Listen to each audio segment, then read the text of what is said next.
गुजरात का एक ऐसा किला जिसे युद्ध के मैदान में कभी कोई नहीं हरा सका, लेकिन फिर भी वो हार गया। जानते हैं कैसे? किसी हथियार से नहीं, बल्कि एक विश्वासघात से।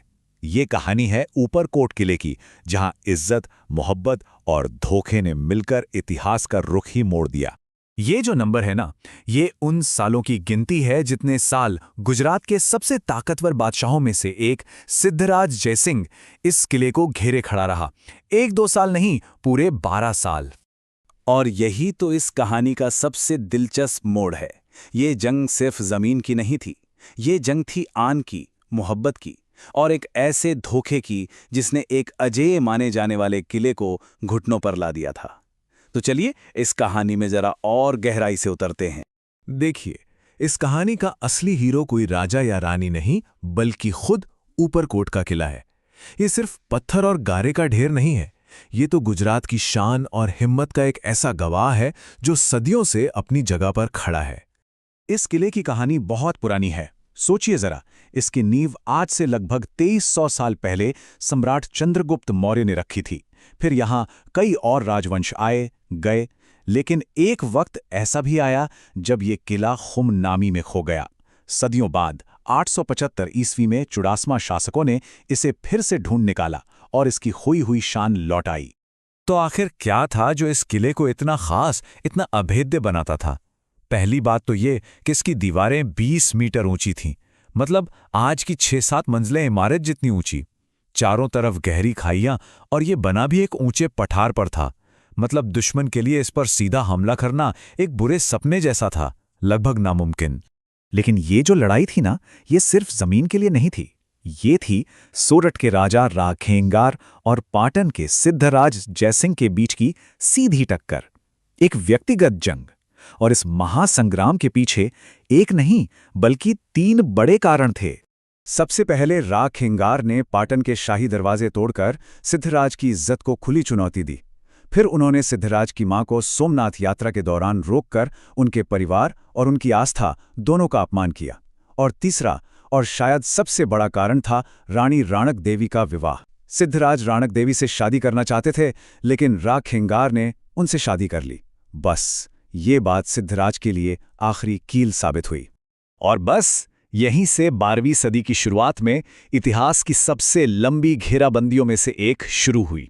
सिद्धराज अपनी लाखों की सेना लेकर आधम के, लेकिन ऊपरकोट का किला एक पहाड़ की तरह अपनी जगह पर अड़ा रहा। ये एक ऐसा गतिरोध था जो 1-2 दिन नहीं बल्कि सालों तक चला। देखिए, सिद्धराज की चाल ये थी कि किले को चारों तरफ से घेर लो, अंदर राशन पानी जाना बंद हो जाएगा और लोग खुद ही हार मान लेंगे। लेकिन राखेंगार भी पूरी तैयारी में थे। नतीजा ये हुआ कि सिद्धराज की सेना अंदर घुस नहीं पा रही थी, और किले के अंदर मौजूद संसाधन थे कि खत्म होने का नाम ही नहीं हो रहे थे। तो सवाल ये है कि आखिर किला 12 साल तक टिका कैसे रहा? जवाब छिपा है किले के अंदर की शानदार इंजीनियरिंग में। वहां अड़ी कड़ी वाव और नवघन कुओं जैसे पानी के स्रोत थे, जिन्हें सीधा चट्टान काटकर बनाया गया था। मतलब पानी की कोई कमी नहीं। बड़े बड़े गोदामों में सालों का अनाज भरा था। और तो और किले के सैनिक गुरिल्ला तकनीक अपनाते थे। मतलब अचानक हमला करो और वापस किले की सुरक्षित दीवारों के पीछे छिप जाओ। पूरे 12 साल, ये बहुत लंबा और क्रूर वक्त था। ये लड़ाई अब सिर्फ ताकत की नहीं बल्कि सब्र की परीक्षा बन चुकी थी। पर आखिर में किले का पतन किसी तलवार या तोप से नहीं हुआ। वो तो एक कानाफूसी, एक धोखे की वजह से हुआ। एक ऐसा विश्वासघात जिसने सब कुछ पलट कर रख दिया। कहते हैं ना, बड़े बड़े किले बाहर से नहीं अंदर से टूटते हैं। ऊपरकोट के साथ भी ठीक यही हुआ। घेराबंदी का जो आखिरी मोड़ आया वो किसी अपने की ही गद्दारी की वजह से आया। और ये गद्दार कोई और नहीं बल्कि राजा राखेंगार के अपने सगे भतीजे थे, देसल और विसल। हुआ ये कि राखेंगार ने देसल को राणक देवी के महल के पास नशे की हालत में देख लिया और उसे बेइज्जत करके किले से बाहर निकाल दिया। बस इसी अपमान का बदला लेने की आग में जलते हुए ये दोनों भाई सीधे दुश्मन के खेमे में जा मिले। और फिर साल 1114 के आसपास देसल और विसल ने सिद्धराज की सेना को किले के अंदर आने का एक खुफिया रास्ता बता दिया। राखेंगार और उनके सिपाही आखिरी सांस तक लड़े, बहुत बहादुरी से लड़े, लेकिन इस अचानक हुए हमले ने उन्हें संभलने का मौका ही नहीं दिया और वे सब वीरगति को प्राप्त हुए। यहाँ पर युद्ध की कहानी तो खत्म हो जाती है, लेकिन एक ऐसी अमर प्रेम कहानी और बलिदान की दास्तान शुरू होती है जो आज भी जिंदा है। और ये दास्तान है रानी राणक देवी की। जीत के घमंड में चूर सिद्धराज ने न सिर्फ राग खिंगार को मारा, बल्कि उनके 2 मासूम बच्चों की भी जान ले ली। सोचिए रानी राणक देवी पर उस वक्त क्या गुजरी होगी।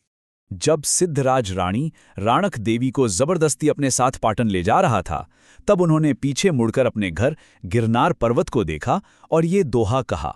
उनके इन शब्दों में उनका दर्द और उनका स्वाभिमान दोनों साफ छलकता है। जब सिद्धराज ने राणक देवी के सामने अपनी रानी बनने का प्रस्ताव रखा, तो उन्होंने साफ इनकार कर दिया। उन्होंने अपमान की जिंदगी से ज्यादा सम्मान की मौत को चुना और सिद्धराज को ये श्राप दिया। और फिर वडवान शहर में भोगावो नदी के किनारे अपने पति की पगड़ी को अपनी गोद में रखकर रानी राणक देवी सती हो गईं। उनके इस बलिदान ने उन्हें इतिहास में हमेशा हमेशा के लिए अमर कर दिया।